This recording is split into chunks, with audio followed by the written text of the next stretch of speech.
morning, podcast listeners. This is Ron Lanton, partner in Lanton Law. And this morning, we are pleased to have as our guest today Don Downing. He is a clinical professor at the University of Washington School of Pharmacy. And thank you so much for coming on, Don. Oh, it's my pleasure. Thanks, Ron. Well, I really appreciate talking to you, and just some background for people to understand how I got over to you. I've been working for a long time on provider status and trying to get that passed in different places, and especially here in the Northeast, Massachusetts in general. And I had come across your name because I was always looking for cool places, I guess good policy idea places. And outside of the Northeast, it's always been Washington State for me. And I'm glad I met you and you gave me some really good tips, and glad you're able to join us today. Yeah, it's great. It's a great platform to have these discussions. Thanks. And they are much needed discussions because I think with communications like this, it really helps people brainstorm and try to figure out what's what. So if anybody's having any problems on provider status, this guy knows what's up. So we will get to your contact information in a little bit, but tell me a little bit about how you got into pharmacy. Yeah, well, I actually grew up in a small fishing and logging town in Northwest Washington, and I didn't have too many role models, but I actually started in at the University of Washington, where I now teach as a student, but I was in the School of Engineering, and I did just fine in engineering, but I didn't find my passion there. So I really went through the course catalog and found out I could transfer all my credits, and I had all the prerequisites for the School of Pharmacy. And I thought, well, my mother had polio and was had a lot of medical issues, and I thought, healthcare would be a good way to go. Best decision I ever made, kind of an accidental one. I'm guessing that a number of people who are listening today, kind of their journey was similar. My small town I was in had 3 Native American tribes nearby, and I found that I could merge my friendship with those folks and understanding their plight with my pharmacy education. And I helped begin an urban tribal healthcare clinic in Seattle in the early 1970s. And then when I graduated, the Puyallup tribe in Tacoma called me and said, "Why don't you start a clinic for us?" And that moved into a number of tribes I worked with. So I was pharmacy director and sometimes medical director for various tribes. And then I took a stab at pharmacy ownership, and I spent 15 years owning 2 community pharmacies. And that's where I sort of woke up to the fact that the things I could do when I was working on reservations was quite different than what I could do in a community pharmacy. So anyway, that's sort of my journey, and it was at a point where I decided to sell my pharmacies. The University of Washington called me and said, "Why don't you talk to our students about what you've been doing out there?" So that sort of brings me to today after now 26 and a half years at the University of Washington. That's a long time. Yeah, I'm old. What's been just thinking back, what's been the biggest thing you think you've been able to accomplish during your time? Well, there are a couple things that come to mind, that kind of big picture things. So when I came to the University of Washington, I really am an accidental academic. I mean, I'm grounded in sidewalk level care delivery, clinical care.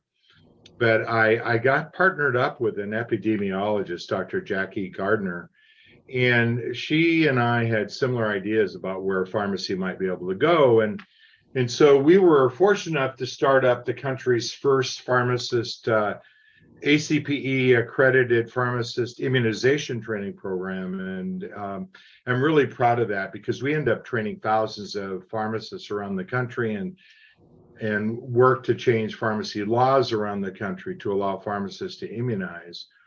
That took off in in a much greater way than we ever imagined it would. We turned that around, and 2 years later developed the pharmacist uh, prescribing for contraception program. That caught the attention of a local organization called Women's Capital Corporation, and we developed a product that I'm sure everyone's heard of. We developed Plan B, emergency contraception. I remember in the small room where four of us decided that Plan B was a good name for this product. So we brought Plan B to market, and then I was involved in the research with the FDA to bring it over the counter. And then, so those are two local projects that took on a national presence. And finally, in 2015, I wrote a bill that I should never have had to write, but that made pharmacists medical providers in the state of Washington, not just clinical providers, but medical providers who can enroll in all the commercial plans, including state managed Medicaid plans, enroll as a medical provider. So we are transforming pharmacy practice in my state of Washington by having pharmacists enroll as providers who are paid at the same level as other providers to provide any service, clinical service that's within our scope of practice. And we could get into more detail later, but it's changing what our graduates decide to do when they graduate from our pharmacy school, because the world has opened up to them to be hired and generate revenue for medical clinics, for instance, where in the past we were part of the overhead. We now generate far more revenue in our clinical care than we do receive in salaries. So it's opened things up. Yeah, that's a separate conversation because, really educating pharmacists on why that's an important thing and what you can do, and really not just the pharmacists, really educating the policymakers. I've seen after COVID, people were like, I didn't know a pharmacy did that. And like we've been trying to tell you this for years, but sadly it took a pandemic in order to recognize that, but it is what it is. Yeah. Yeah. We that I think it was just the magical combination of being on tribal reservations where I had the ability to prescribe and immunize since the early 70s led me, and then owning my own community pharmacies and realizing all the levels of care that I had been providing for many, many years that I couldn't provide as a community pharmacist. And I thought, well, this is wrong. I mean, most people are in the community at any point in their life, and why aren't we providing the level of care that patients need, coordination of care, and with all the other providers in the community? And now that we can, I'm seeing so many possibilities out there. So can you expand on that as far as what you're seeing some of the positives for pharmacy be? Yeah, thank you. Well, first of all, our schools of pharmacy are required for accreditation to train our students to be top level clinicians. We spend very little time talking about dispensing a drug. We talk about investigating, complex drug therapy and being part of a medical team. And yet, for the most of the country and most of history, we have just been filling prescription orders for most of our pay in the community anyway. And so now that we've lined up the financial incentives by being enrolled as medical providers in major medical networks, our students are being hired in increasing numbers to be clinical providers, working elbow to elbow with nurse practitioners and physicians and other folks, and standing at equal with them. And the nice thing is we did all this without having to go to policymakers in our state legislature asking permission to do any of this. I mean,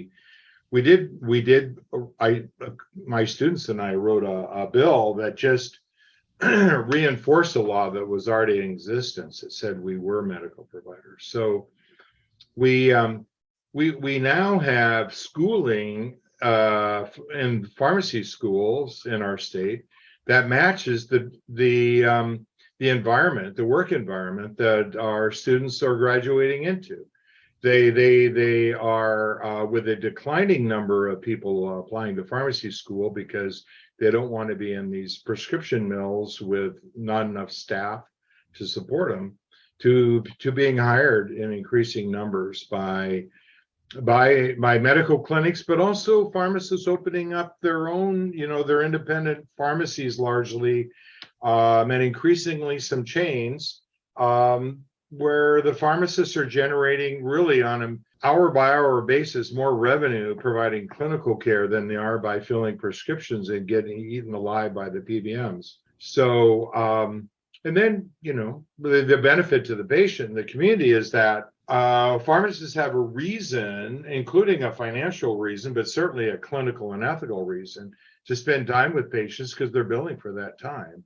And so, if you're only paid to fill prescriptions, then you're going to fill a lot of prescriptions. Productivity software forces pharmacists to look the other way all day long when there are some troubling signs with a prescription. And now that getting people off medicines isn't a that they don't need, is no longer both a penalty for your prescription volume in your pharmacy, but it's actually generating new revenue by doing that is a real turnaround for our profession, and I'm pleased to be part of that.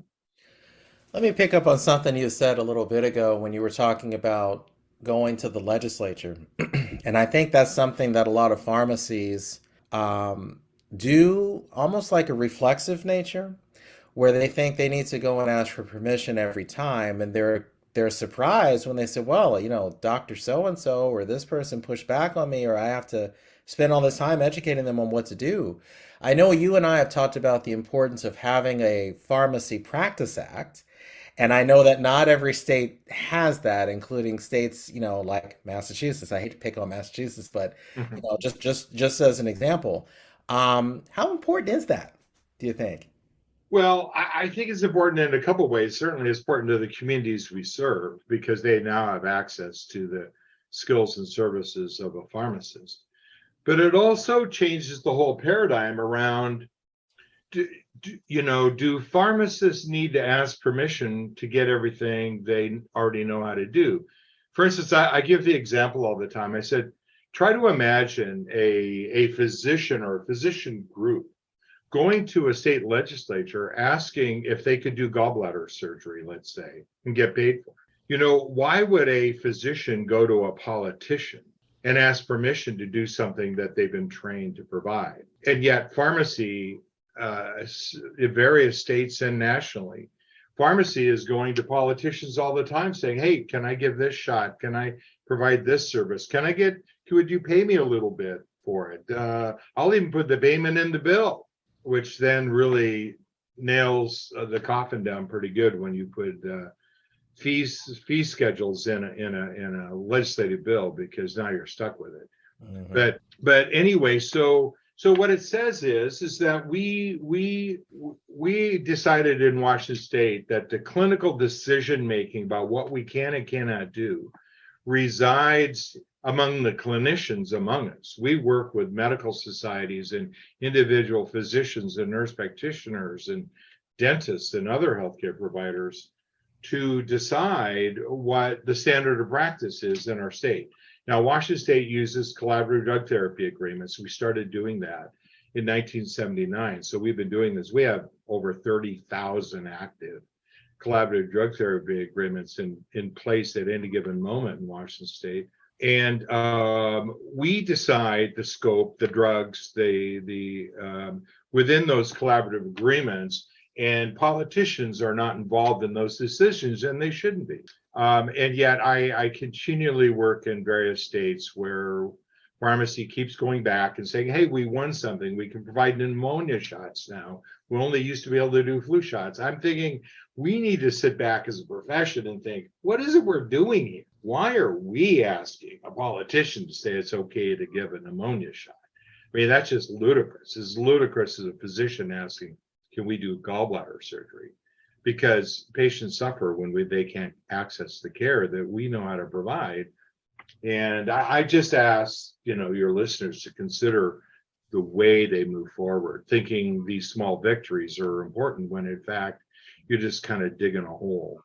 And anyway, I get pretty assertive when it comes to this, because I just think it's morally incomprehensible to me to think that we get paid primarily for filling prescriptions, so barely paid, and yet we're trained to not think that every prescription is a good prescription, and we know how to fix those things, but we're only paid to fill them, so we look the other way and we fill them. I mean, how can you justify that on a moral or ethical basis as your only mechanism really to get paid? We need to be paid to do the right thing, not just fill prescriptions like crazy. Yeah. So, yeah. Well, last question before I get to your contact information. What are some of the opportunities that you see in pharmacy?